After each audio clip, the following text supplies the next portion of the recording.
On his ascension to the presidency in 1999, Olusegun Obasanjo was already thinking about his second term in 2003, which was 4 years away. He was also concerned about the increasing ethnic and tribal fractures in Nigerian politics. To Obasanjo, the Nigerian Armed Forces were very important for his tenure, and of course, the supply of crude oil to the international market, particularly to the United States of America. Since the First Republic, ethnic divisions have defined the Nigerian political sphere, and there is a constant struggle for power and control over the nation's oil wealth. President Obasanjo then took a very important decision that will save Nigeria's democracy.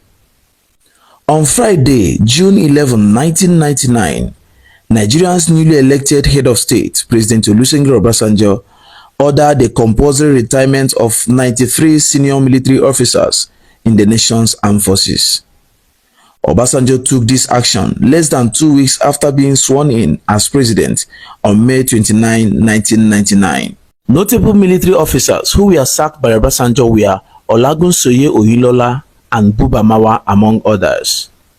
Many of Obasanjo's antagonists have argued that the president was on a revenge mission to nullify his opponents, especially the Northerners, who were a majority in the Nigerian Armed Forces.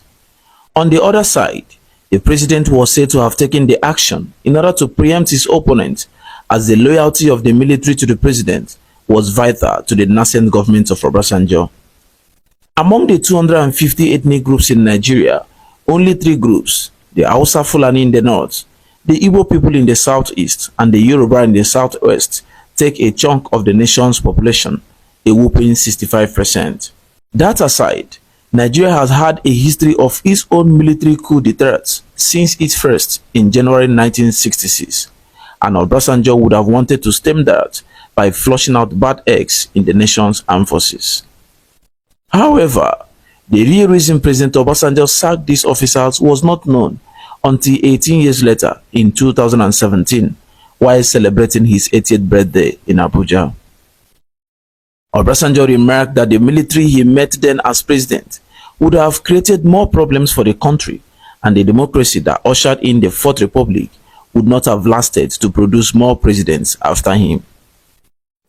What Obasanjo was literally saying was that leaving this set of officers in office would have resulted in another military coup, thereby truncating the nation's young democracy. To Obasanjo, a coup is treason only punishable by death if it fails. Nevertheless, it puts the plotter and his cronies in the State House if successful.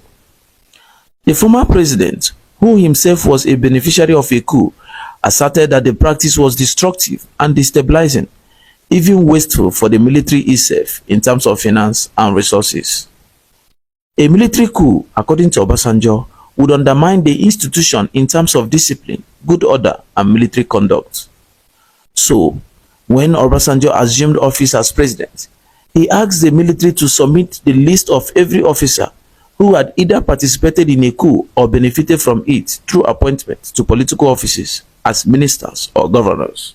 Oblivious of what the list was meant for, the military acceded to Obasanjo's request and quickly submitted the names, 93 in all.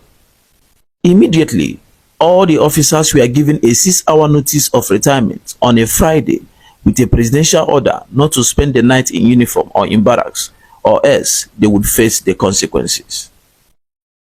On Monday, June 14, 1999, the Service Council then met to ratify the retirement of the affected officers. To Olusegun Obasanjo, an officer out of his uniform and the barracks is without power and influence, like a fish out of its water. The president then went ahead to appoint Lieutenant General Victor Malu, Vice Admiral Victor Mbu, and Air Marshal Isaac Alpha. Thus, Obasanjo's action as Commander-in-Chief ensured the military's loyalty to the federal government and the survival of democracy in the country, even to this day.